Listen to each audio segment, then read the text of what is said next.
welcome back to Red Canary's Threat Detection webinar series. Thank you so much for joining us today, as Jerry will be deep diving into incident response. Before we begin, though, I'd like to go over just a few housekeeping items. Today's webinar is being recorded and will be available for replay within a few hours this afternoon. Once available, an email with the recording will be sent out to you. The console you're looking at is 100% customizable. Feel free to adjust the sizing of the boxes on your screen to your liking. Please also feel free to use the attendee chat as well as submit any questions for Jerry in the Q&A box on your screen. We've loaded some great content for you in the resources box. I highly encourage you check those out as you have time. And lastly, if you do have any technical difficulties during the webinar, please clear your cache and/or refresh your browser window. Jerry, over to you.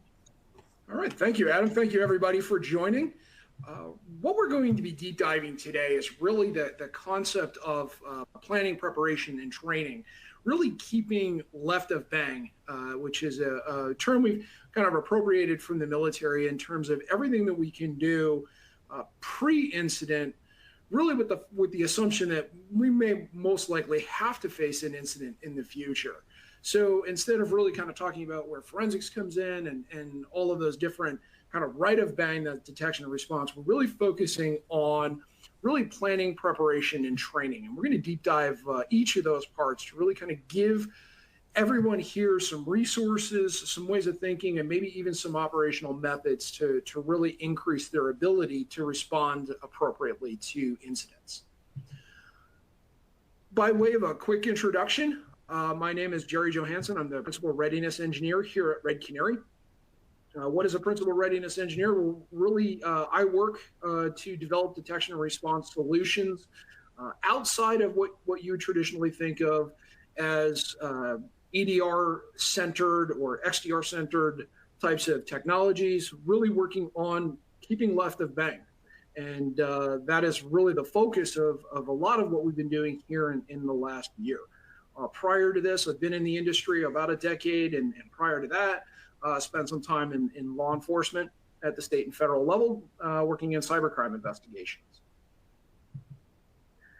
The first thing that we really have to understand if we're trying to keep left of bang is to really understand what that bang is. And this is where we pay particular attention to how our threat actors actually operate. Here's an interesting quote from Ender's Game. Generally, what you'll see in these types of things is something from Sun Tzu. I used to do that myself. Know your enemy and know yourself, and you will be victorious. But I think this really captures a lot more in terms of it's a teacher. Our threat actors are a teacher. They are going to give us the best test and the lesson later. So if we can understand what the threat actor is going to do, that really provides us a good pivot point to really look at training, really look at our plans and how we're going to prepare to deal with that potential incident that's coming down. And this is where we get into leveraging threat intelligence. Obviously, this has been a major topic within the cybersecurity and defense world in terms of leveraging our understanding about our threat actors. When we're looking at plan, preparation, and training, what we need to do is really kind of do three things. Can we replicate what threat actors are doing? And that goes a lot to concepts like threat emulation that we'll talk about. Can we do what they're doing in a safe manner? Obviously, we don't want to replicate a full-on ransomware attack, but can we extract certain attributes of a ransomware kill chain and actually do something from a detection and response perspective? Are our plans adequate to address those actors? That's where we get into planning and preparation. Are we prepared for this? Have we thought about some of the eventualities? Have we thought about some of the key issues that come up with ransomware? Backups, for example. Are our backups secured? Do we have a plan to address external stakeholder communication, those kind of things? And then detect and respond. Can we train our response to the actual threat actor behaviors? So for example, we have a lot of good intel that threat actors use a variety of methods for lateral movements, such as SMB or RDP, or what we're seeing now, which is just purpose-designed remote access tools. are we prepared to deal with that eventuality? Do we have a way to detect and block and remove those types of tools? All of this flows from understanding our threat actor, using them as our primary teacher for these three broad categories. So as part of this, every year, and in 2023 is no different, this is the Red Canary Threat Detection Report. And really, it is a comprehensive understanding of what threat actors are doing at the technique level, in terms of what they're actually using for specific techniques and how those play into their tactics and other tools that they're using. In 2023, we had really kind of four broad key takeaways that we're going to leverage in this discussion in the next 35 minutes. It's well worth the read, in my view, but we'll talk about these generalities. And first, identity threats are very still prominent.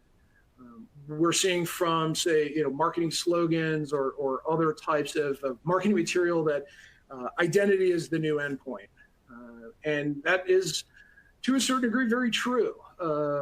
Threat actors will often leverage a number of tools and techniques to compromise credentials, gain access to legitimate credentials, whether that's in an enterprise environment or a cloud-based environment or, say, a hybrid environment. Identity is still one of the key threats out there. Our initial access tools have changed, but not the delivery. We're still seeing primarily a email-driven, phishing-driven type of attack, but where we saw a lot of Excel, Microsoft-type documents with macros enabled, we've shifted to attacks that involve mark of the web, where an ISO is downloaded that executes code, or a link file that's executing a script as the primary initial infection vector. Threat actors have a wide variety of command and control that really allow not just Cobalt Strike or Metasploit, but all host of different types of C2 channels that they can leverage. And then finally, the key takeaway here is, again, this understanding of threat actor tactics, techniques, behaviors, however you want to put it, really allows us to accurately train our response. So through better threat emulation. And we're going to talk a little bit about that later on, but that's a key takeaway as well, is that having this understanding, and then we can actually train against specific techniques. So when we're talking adversary emulation, what we were trying to do is essentially tie our own testing and training activity to what threat actors are doing, what we're calling here known patterns of TTPs. So, for example, if it is scattered spider or it is APT3, what are their patterns of techniques? What techniques are they using? What tools are they using? This is where we're drawing from that threat detection report and potentially other threat intelligence sources. For example, CISA, the FBI may come out with a bulletin saying these are 20 to 30 techniques that we see with a new ransomware threat actor. When we're talking adversary emulation, we're really looking at a pattern of TTPs, and that leads us down into micro emulation. And in this case, what micro emulation is we take a single technique. For example, in this case, we'll use the MITRE ATT&CK nomenclature of the run DLL 32 execution.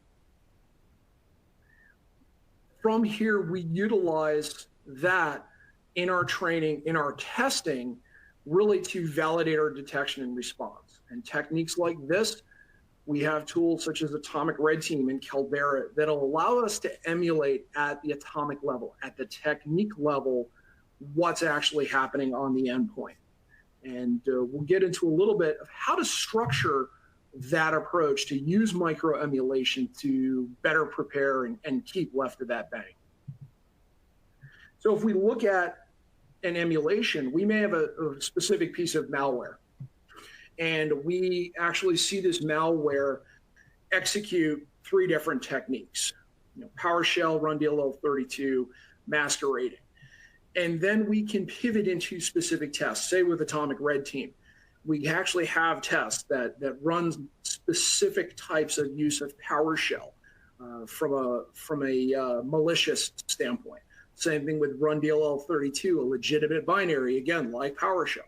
And finally, masquerading. Are there tests that we can do to see what masquerading looks like, that actual tool or technique in the environment?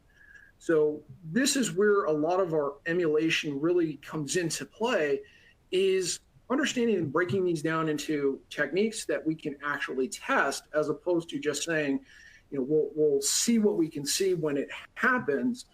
Again, we need to understand and have some visibility into what threat actors are doing. So we talked a lot about threat emulation and really understanding what the threat actors are doing. Let's kind of talk planning and preparation. This is, in my view, a really good sentiment on somebody that had to plan one of the most complicated operations in the history of mankind, and that's Dwight Eisenhower. And really, what he says it a lot more eloquently. There is another philosopher, Mike Tyson, has a famous saying that everybody has a plan until they get hit in the face.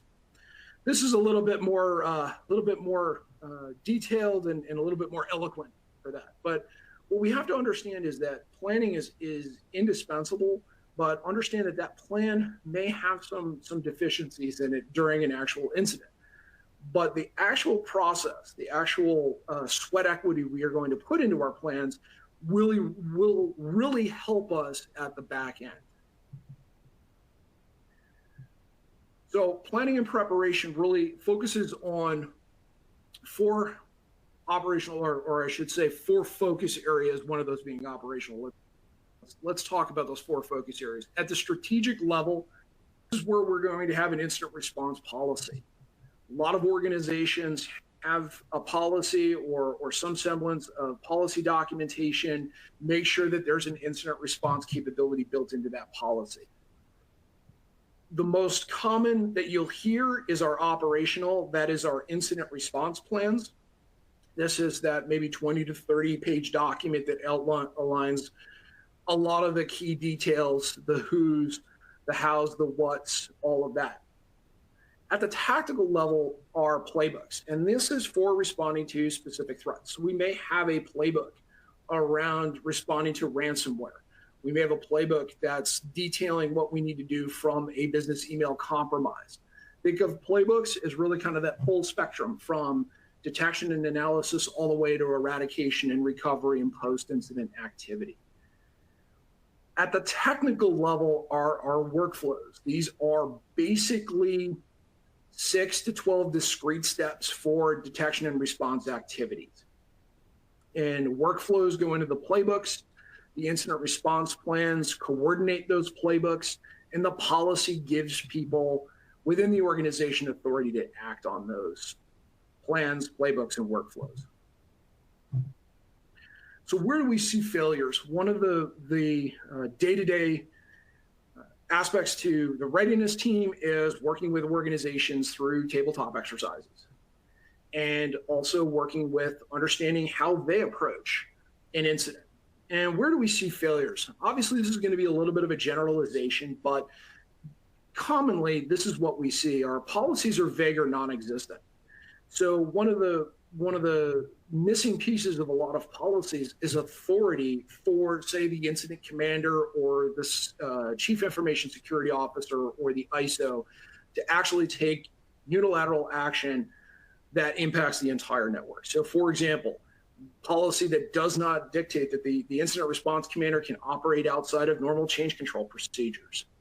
That's very critical at Sunday morning at 2 a.m. when there has to be a LAN segment or, say, a particular segment of cloud infrastructure that needs to be disabled or disconnected from the internet. The opposite is also true. Plans are too focused. You have this rigid plan that, if X, then Y. Those are often difficult to craft. They're often very difficult to work in. So any type of rigidity is going to hamper your ability to impact or lessen the impact of an incident. So understand that there is a fine balance between non-existent and too rigid. Again, plans are too light. Any type of ambiguity that you haven't sorted out through tabletop, something before the incident really does have an impact during an incident. So for example, if you're in the midst of an incident and you are debating containment and what the overall containment strategy is and what the risk acceptance is for containment strategies, you may find yourself in a 90-minute debate between network operations, the CIO, CISO, and the incident commander about what the best approach is to containment. As we're seeing with threat actors, 90 minutes is a long time. It's a lot of room for them to maneuver. And while you're discussing this point, threat actors are continuing their activity. We also see playbooks that don't address new threats. They're often outdated. So understand this is something that may have to be updated periodically, annually at a minimum, but as you go through the year. I talk about Scattered Spider as relatively new. We just had a major vulnerability drop from a network hardware manufacturer. All things that need to be included or at least covered by some of those playbooks. And then finally, workflows haven't been tested.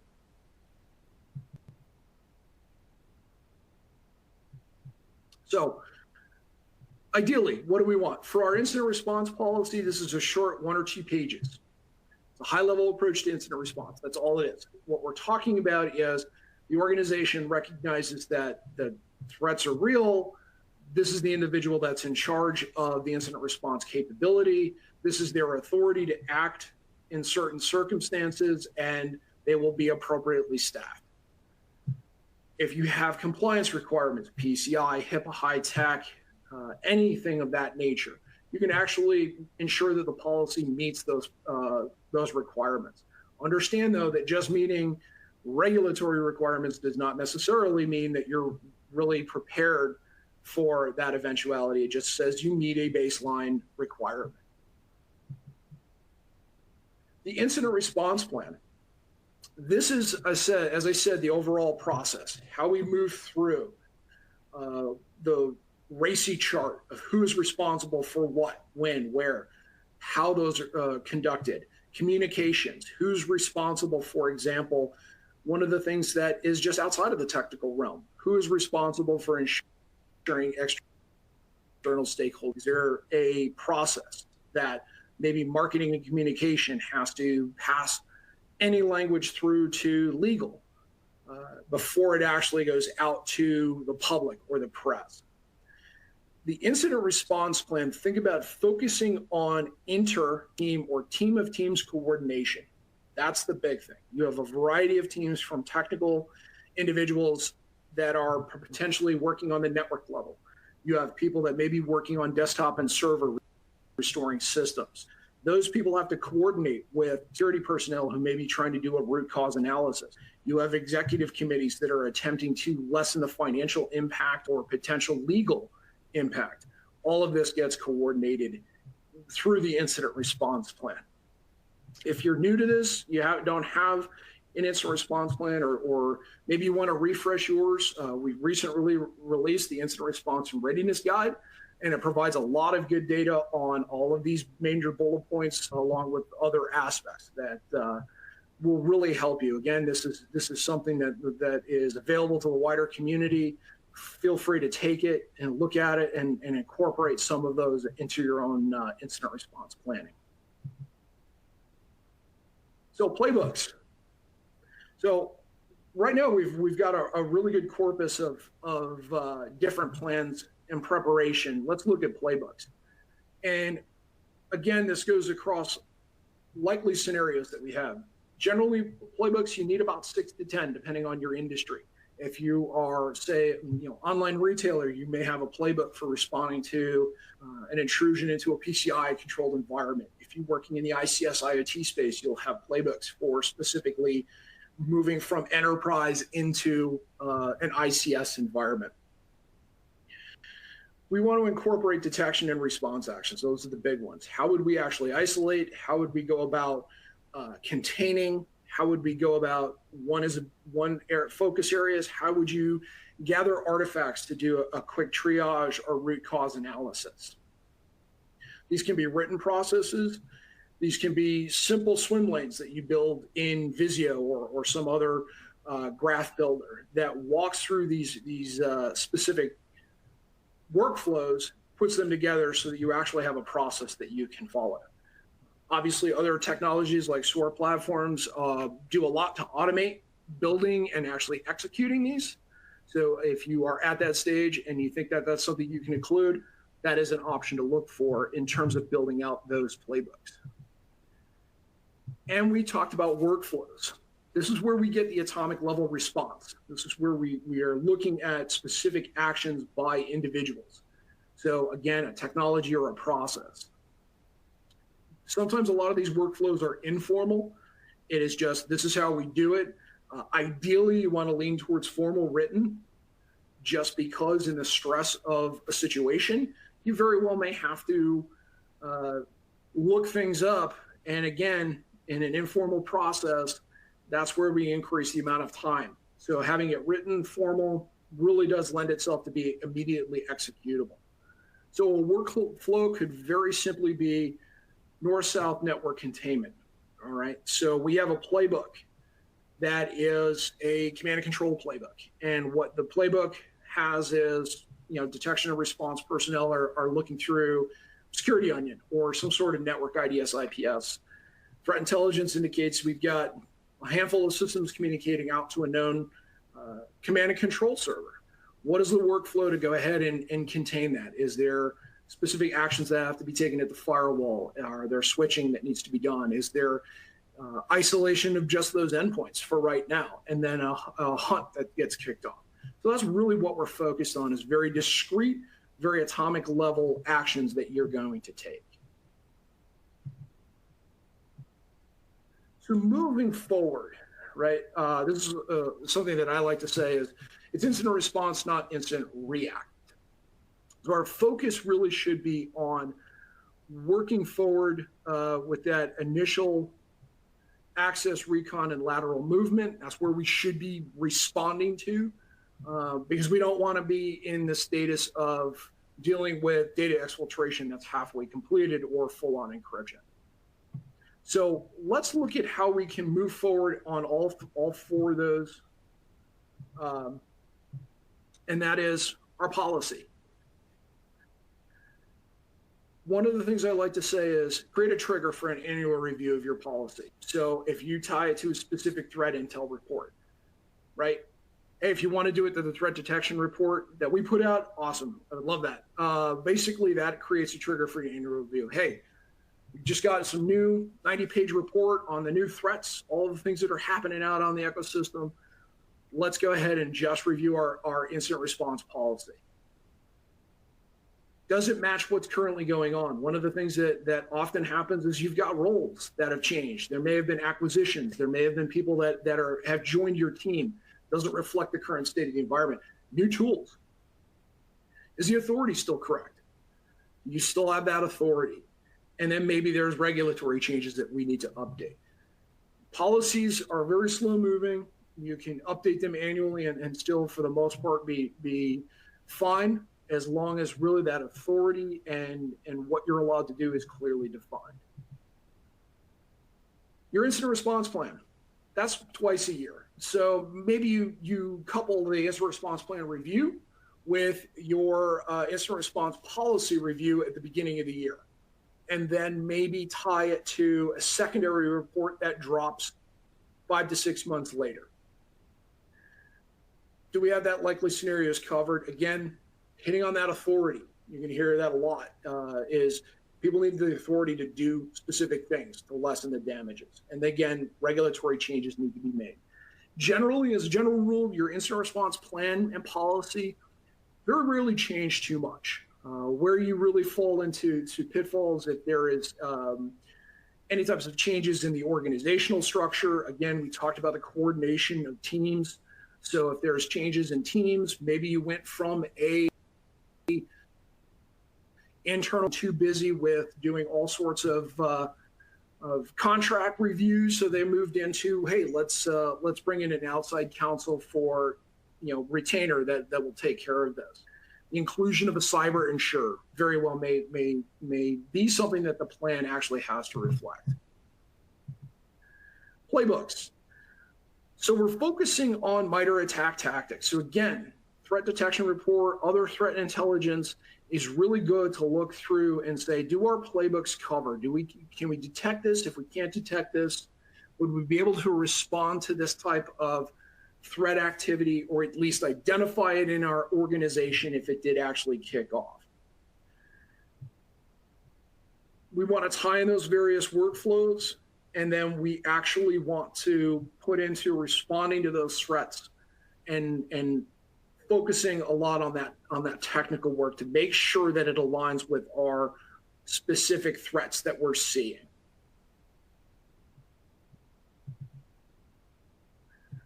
So we've got all of this planning, and the last piece of it, we had plan preparation, and that is training. And this is where we want to look at building skills. This is something that we want to understand what's actually happening from our threat actor. Again, they're our teacher, but also what can we do? What do we have the ability to do, and where is that gap? One of the things that we'll talk about is where training is, but for example, we may need specific skills at the individual level, responding to an OS credential dump. We get a detection of this type of activity. What do we do? This is something that needs to be trained throughout the year. And we'll talk about where we are from a training perspective, but think about this. These skills we're pulling directly from what we're likely to see threat actors do, and we need to understand what they're actually doing, what it looks like, and how would we respond. And this is where we get into training. So as I said, this needs to be constant. This needs to be a while, but throughout the entire year. And this really drives from things that the military, for example, has known since the beginning of war, is having drills, having exercises that mimic realistic threats just makes our ability to respond just a very stressful exercise or drill. This is the quote from Flavius Joseph. In our context, is our drills should be so realistic and so much like what a real threat actor would do, so that if we did face a real threat actor, if we really had to respond to an incident, it just looks like our exercise.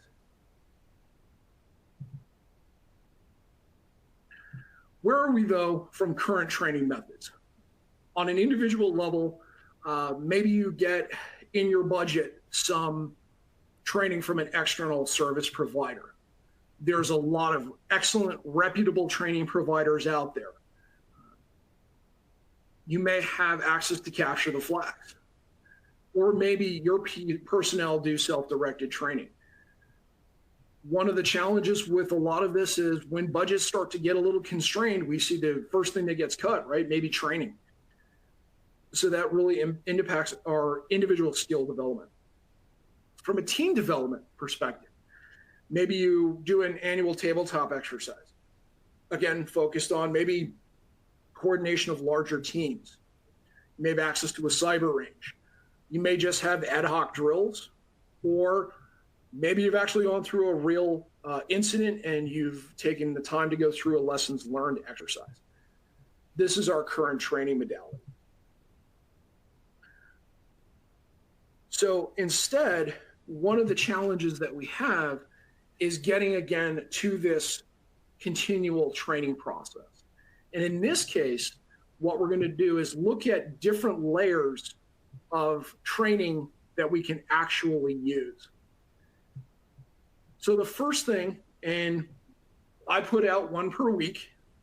This is, that's kind of an aspirational goal. I'm not going to hold anybody on any participants to, once a week. We don't check this, but this is really something that you can do from an individual perspective, is atomic testing.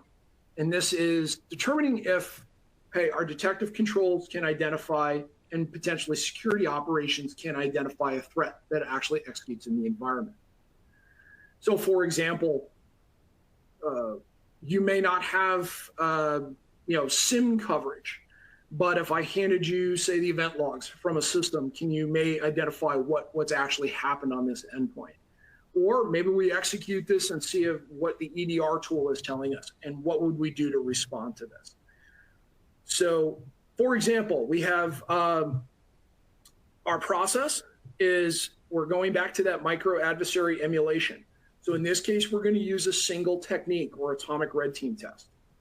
So for example, if you're using Caldera or you're using atomic red team, are both very good at this, that they can focus on a specific technique. We're going to execute a test on a monitored endpoint, and then we're going to validate that detective controls visibility. So for example, right, here's one. We talked about run DLL 32 before. This is the run DLL 32 with ordinal value. Very common to see run DLL 32 used in a number of, obviously DLL type attacks. So this is what a test could actually be executed very simply. And in this case, all it does is open calculator. Very, very benign, but all of the behaviors, save for the actual execution of malware, actually comes across. So this is a really good way to look at this without so much having an issue with making sure that you don't detonate Qbot or something else in your environment. We move here into, hey, maybe we have some tested endpoints that have a Splunk forwarder on there. And this is what we actually see from a command line. What's actually inside the Windows event logs, for example. In this case, we're looking at the sysmon operational logs. So this is what you would see in terms of, this is what the threat actor does. And if I'm looking at this endpoint, say from a forensic perspective, or maybe I'm looking at it, just pulling in event logs to see what it looks like, this is what this threat activity would look like in a realistic incident.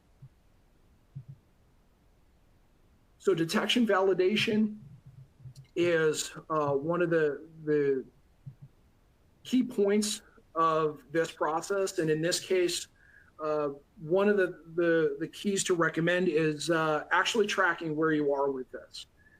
There's a variety of tests. There's if you can burn through, if you're doing this once a week, it's going to take you less than half a year to burn through the top 20 threats.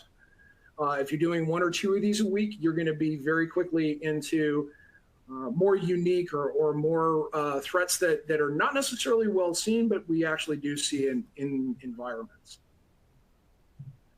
So we move now into drilling. So this is where we're going to combine a little bit of maybe say that atomic testing once a week into more looking at workflows. So if you think about atomic testing is really giving us insight into really what the threat actor behavior looks like at a very atomic level, what it actually looks like, say, in Windows event logs or within an EDR tool. In this case, what we're going to do is pull one of our workflows out, and we're actually going to run through and make sure that we can exercise this. So we take that shortened exercise, and we're testing our playbooks and workflows. So a very simple one to pivot off of is say, hey, we have this run DLL 32 ordinal test that we have run.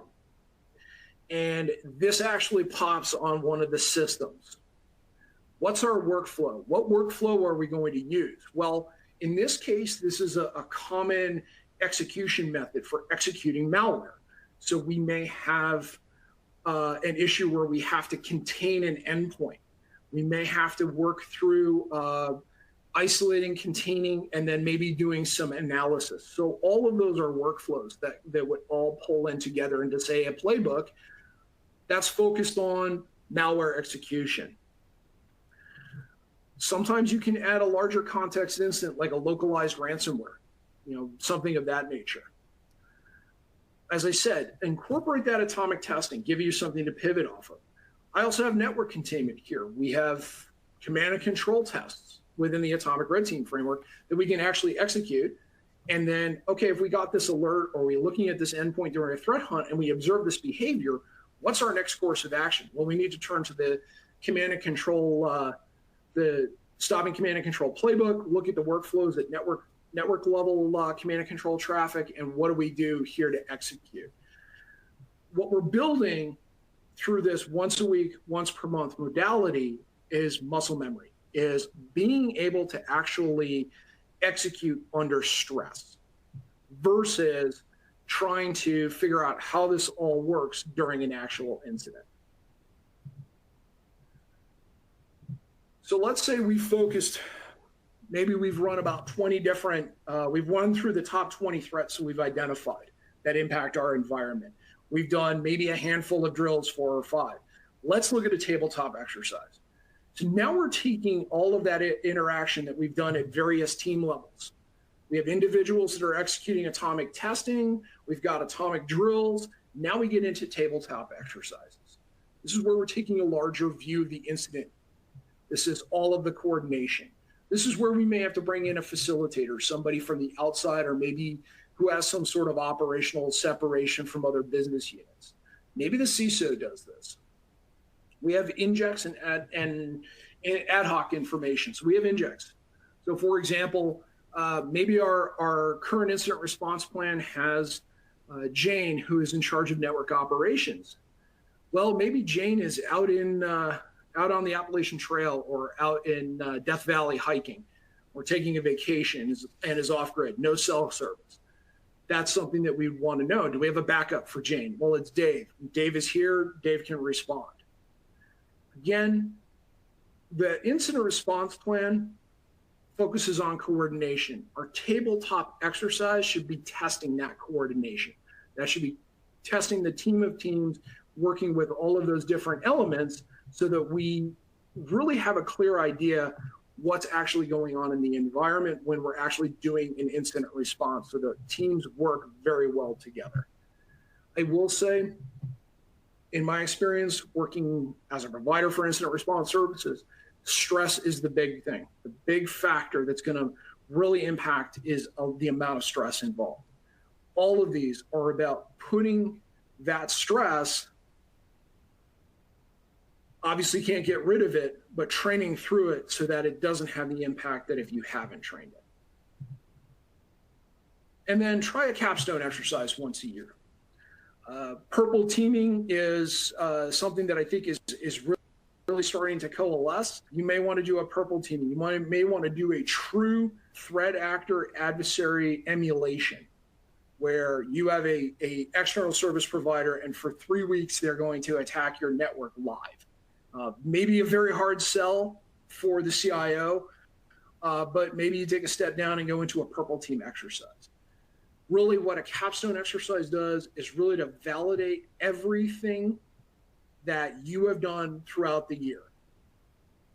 This is the use of threat actor emulation with realistic TTPs, bypassing EDR, getting into file shares, maybe deploying some sort of notional or fake ransomware, maybe tossing some ransomware notes on some laptops. This shouldn't be your starting point, though. As I said, this is our validation. All the hard work that you've done throughout the year, this is where you're going to get your test.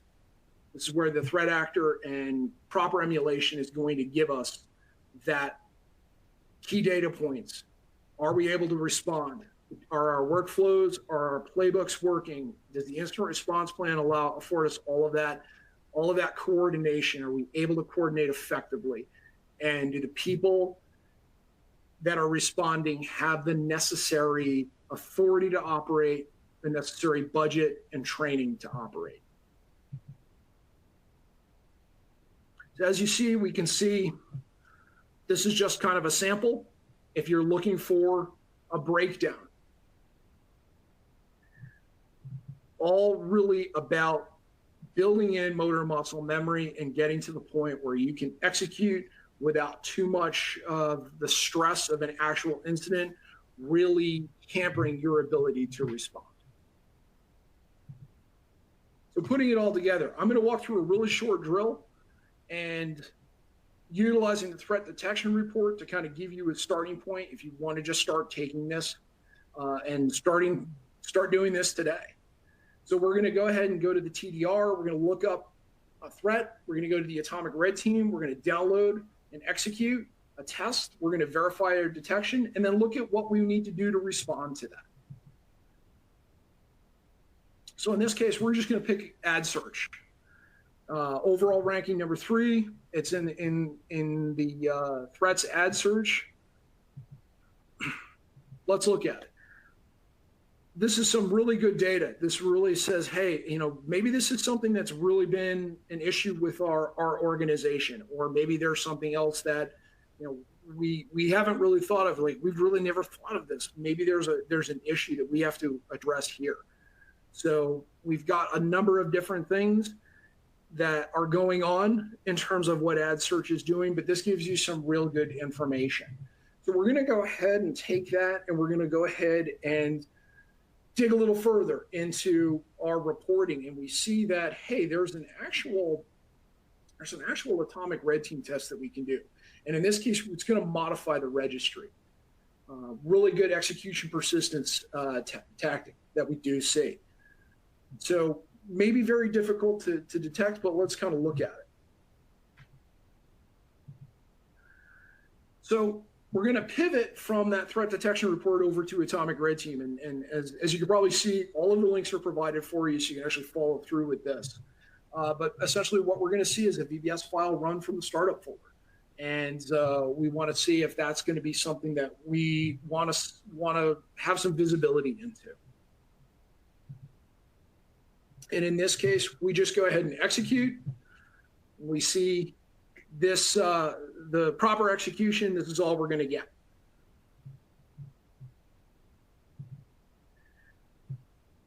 Now, caveat to this, it may be very difficult to craft out an alert in Splunk.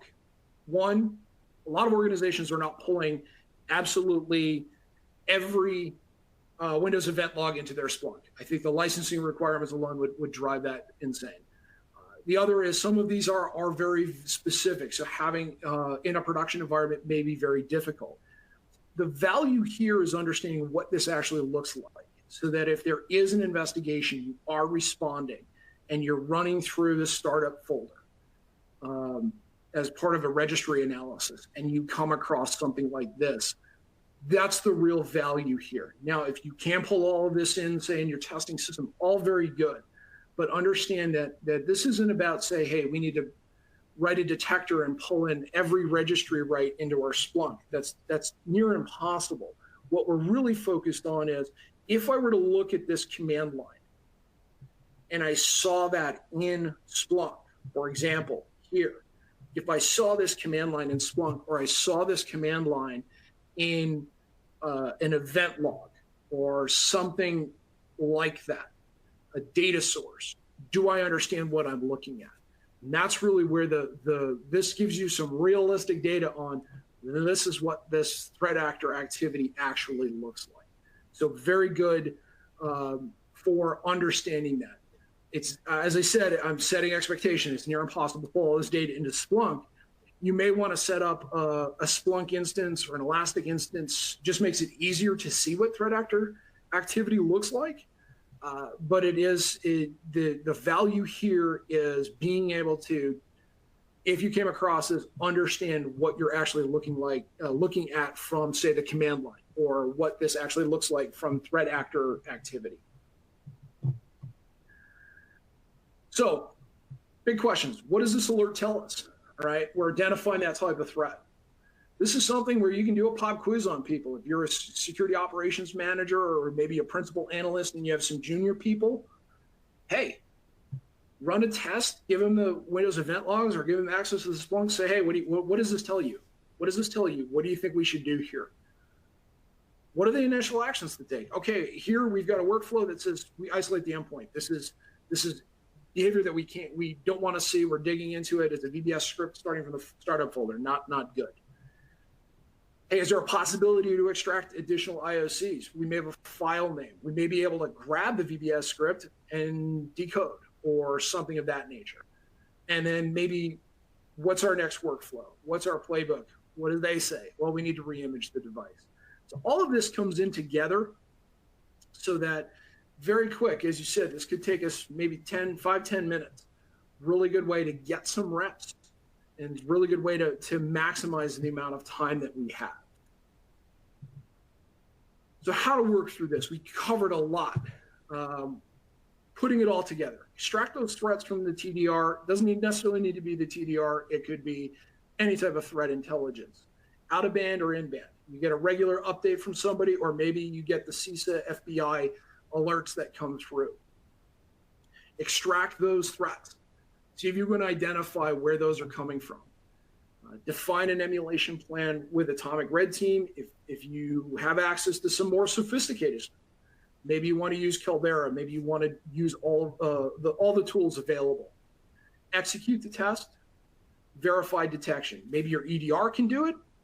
Maybe you have to dig further to identify them. Can you detect? Can you understand what that threat activity is telling you?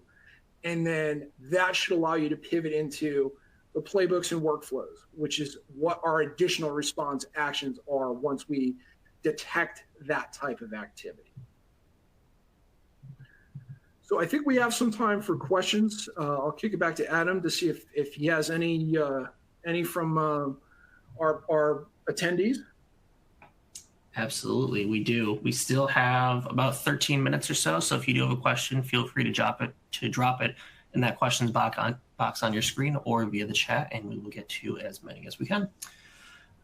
First question that came in is, would you please list some of the external IR training providers that you had briefly discussed? Okay. There's a few out there. If you want to get very specific, the writers of volatility have I would say kind of two broad categories. There's very specific on tool driven. So somebody like Volatility, I forget the actual parent company off the top of my head that does volatility training. So if you want to get into memory forensics, for example, that's a provider. There's obviously the big one like SANS, Anti-Siphon, TCM Security are all very reputable. There's also Capture the Flags on TryHackMe. So there's a lot of good resources for training.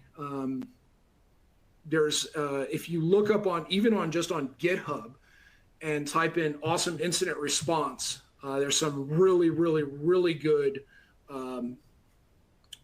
training breakdowns of everything that from that very specific training all the way to just generalized digital forensics incident response. So that's a good place to start. The DFIR report, so the DFIRreport.com is a great place to start if you just want to start this process, because they will give you breakdowns and a lot of different techniques and tools from realistic breaches that they have threat intelligence on. And they also have, I believe they have some training resources as well.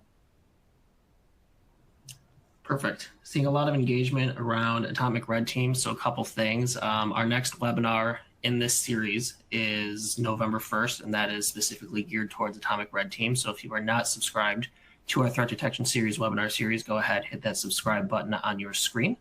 And then also we just announced a webinar on October 30th where we will be kind of unveiling some new features within Atomic Red Team. So we've got some great resources for you there coming up. Moving on to the next one here. Had a couple around playbooks. So the first question, how often do you recommend we keep our playbooks up to date? And then part two is, what would you say is a good number of set playbooks to start with? So I'm going to start with the first one, the last question first.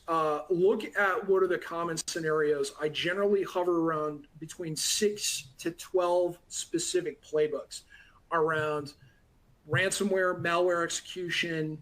So let's look at a few. Malware execution, localized ransomware, because a enterprise ransomware involves localized ransomware with malware execution.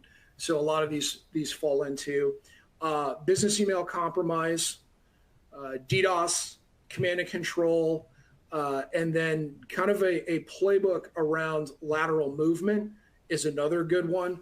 That's generally going to cover what I like to do is I look at, say, the MITRE attack framework as a good starting point. I may just have a playbook where we connect, say, some different workflows around initial access, right? We have an initial access, and what we're looking for is where that came in. But look at the macro level threats out there. Malware execution is a really big one.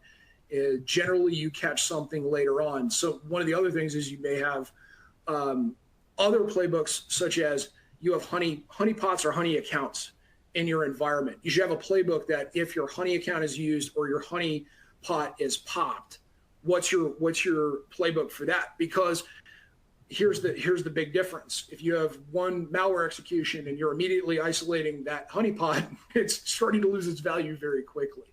So those are some really good ones. Have ones for specific environments too. Is if you are an enterprise / whatever PCI ICS type environments. I worked in banking for a while. We had branch land versus the enterprise.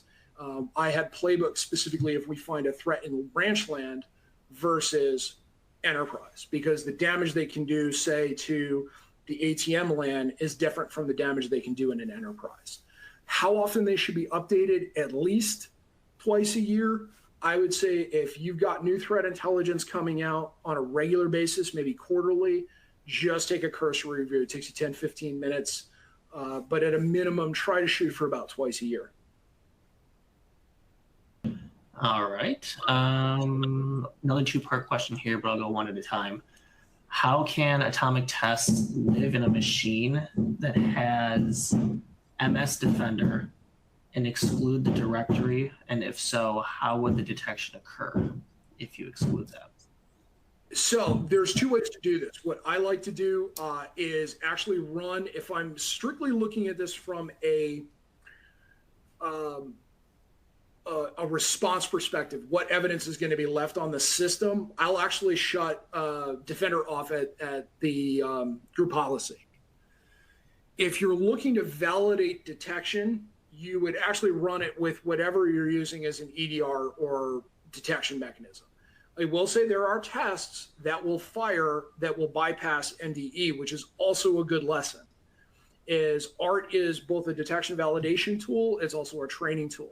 So I would say you run it both ways, and this is the beauty of, say, using Windows evaluation copies, is you may have a fully built stack that's got full security on it, and then one that has none.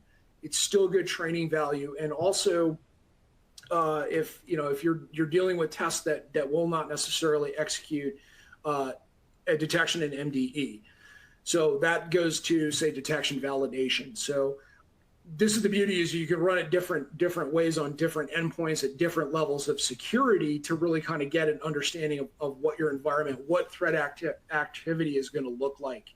So at a minimum, run it in two different systems, one with MDE enabled and one with, at the group policy, disabled. And you can actually see what the difference is and what trace evidence is left on the system. All right, and then part two of that question, I've always had this approach that playbooks went a little technical or a little atomic. With the workflows now, can you give a concrete example of a simple playbook with its workflow? Sure, that's a great question. So let's look at containing lateral movement. That's going to be our playbook. And in that is going to be a workflow around disabling RDP at group policy, through group policy. Another workflow is going to be disabling SMB at group policy. You will have, say, detection, and workflow would be examining Windows security event logs, or examining NetFlow activity.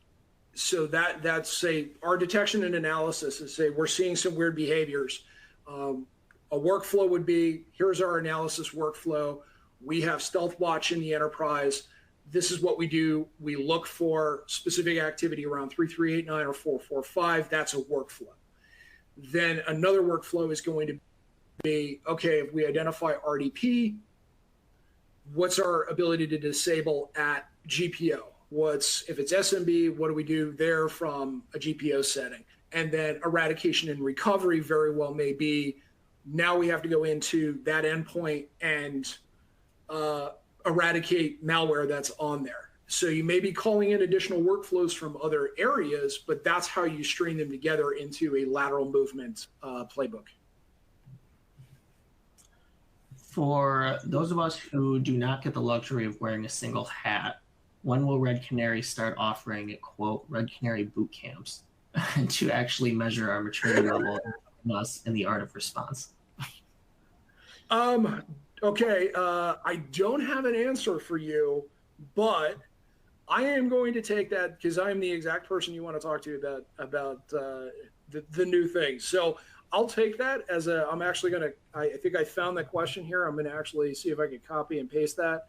I'll go ahead and bring that up, that was a topic of conversation. So I appreciate that. So short answer, I don't have anything in the pipeline, but that is something that we do think about. The other thing we do have is a readiness platform offering that has drills, has those atomic drills, atomic red team tests all built out in there. That is part of an additional offering on top of what we already do.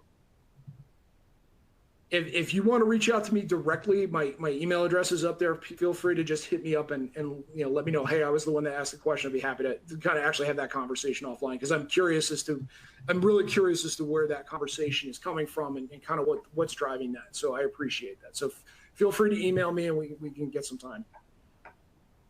Awesome. Got a couple more questions here. Part 2 of Jeffrey's question there. When is Red Canary going to turn Atomic Red Team into a managed appliance where we can run scheduled tests against defined baseline targets and measure or report or track on the progress of lack thereof? Again, we don't necessarily have anything planned.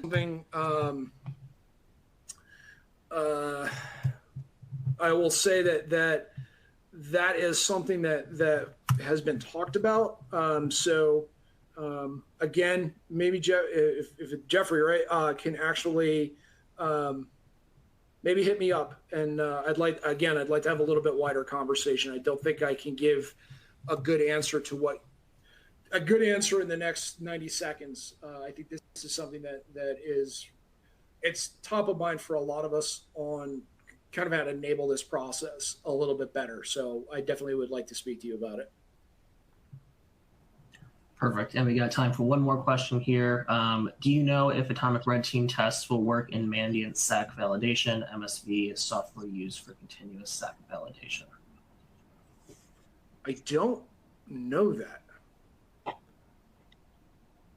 Yeah, so I don't know the answer to that. Easiest thing to do, Atomic Red Team takes about 10 minutes to install, depending on how you do it. So a lot of it is depending on the test. Some of it is blatantly malicious. So for example, if you're using PowerSploit or PowerShell Empire to download, using a download cradle to download Mimikatz, that will definitely ping everything, because that is technically a hacking tool. But some of the other ones, yes, script is I don't want to necessarily say it's legitimate activity, but it is not something that's going to kick back that type of bells and whistles. If you can exclude the folder for Red Canary, it'll run those tests right in there. But if it's starting to really pay attention, I'm not familiar with those tools. If it's really hitting on Mandiant or the Mandiant tools are really hooking into everything to see everything, it very well may stop a lot of those types of attacks. Perfect. And I lied. We do have one more question. This is similar to a question we've had on a previous webinar around readiness exercises. So interesting to hear your thoughts here. Does Red Canary have their own incident response team to provide for smaller companies that have smaller IT teams? We do not, no. Unfortunately, we have partners that address that for us. Perfect. All right. Any last comments, questions, applause? Let me just make sure I got all the questions here. I think I Cool. I think we're good. Well, Jerry, thank you so much. Fantastic presentation. Yep. Thanks to Thank everyone you. for attending today. We really appreciate it. As you leave, you'll see a short survey. If you have not answered it already, please take a quick 30 seconds. Let us know what you thought. Let us know what you'd like to see in the future. Thank you so much. Have a great day, everyone.